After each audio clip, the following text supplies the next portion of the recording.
Hello, I'm the Analyst, and normally I'm here to talk about Hollywood's biggest box office flops.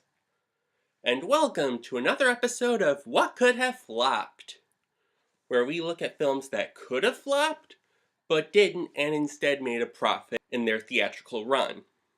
We recently saw the release of Dunkirk, the latest cinematic offering from Christopher Nolan, one of the greatest living directors who has never directed a film that has been rotten on Rotten Tomatoes.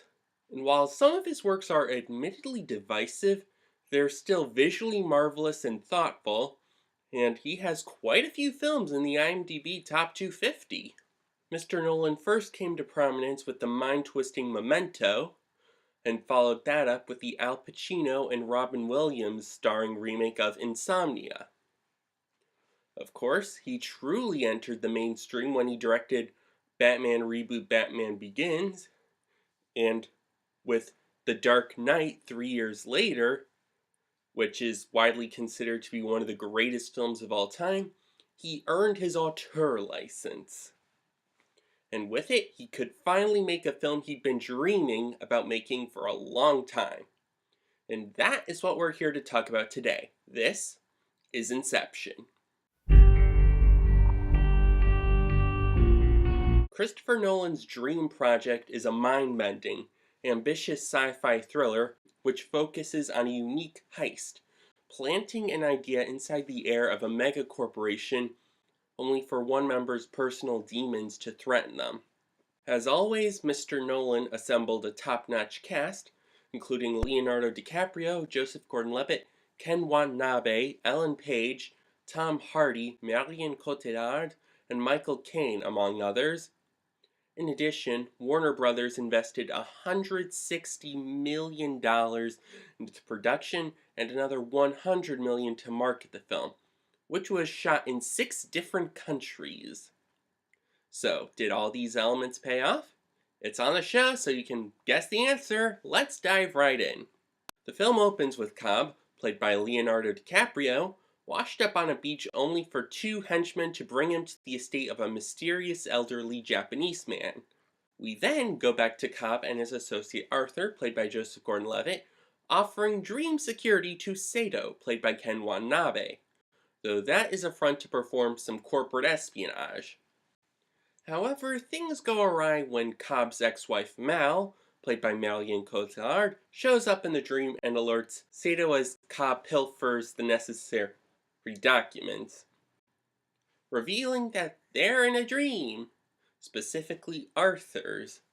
Cobb gets Arthur out of the dream by killing him, only to find the documents he was hired to grab weren't all there. He'd been set up. However, it turns out after he gets kicked out of the dream, they are actually in another dream. But Cobb, Arthur, and their architect, aka the Dreamscape Builder, played by Lucas Haas, they're able to escape from Sato, only for Sato to catch up with them, having been betrayed by the architect, and Sato offers Cobb and Arthur a job to perform Inception in the mind of his business rival to get him to break apart his energy company, offering to get Cobb back to the US if he succeeds, and Cobb accepts. Traveling to Paris, Cobb meets his father-in-law Miles, a professor played by Michael Caine, who reluctantly introduces Cobb to his most gifted architect, Ariadne, played by Ellen Page, before Cobb begins to teach her about the mechanics of the dream, resulting in some of the most dazzling visuals in cinematic history, especially when Ariadne flips half the city. And most of these were done practically. There was very little CG, in accordance with Mr. Nolan's wishes.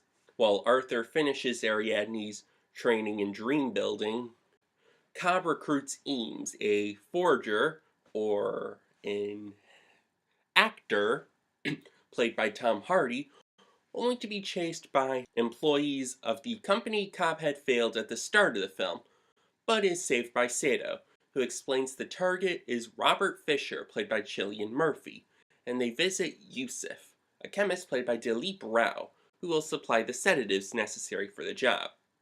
After working out their strategy to perform the Inception, involving 3 levels of dreams to plant the idea, which will take about 10 hours in real life, though, as dreams magnify time inside, they could find themselves in the dream for as long as the equivalent of 5 years in dream time at the 3rd level.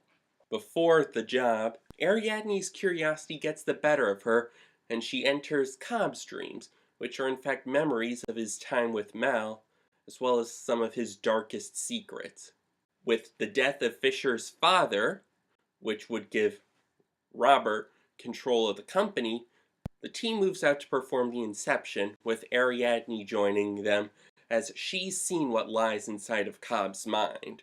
While on a high-class airplane to perform the job, so they can be close to Fisher without any interruptions, they sedate Fisher and they enter his dreams, only to find his mind has security, which results in Sato being wounded, but they get Fisher and escape into a warehouse.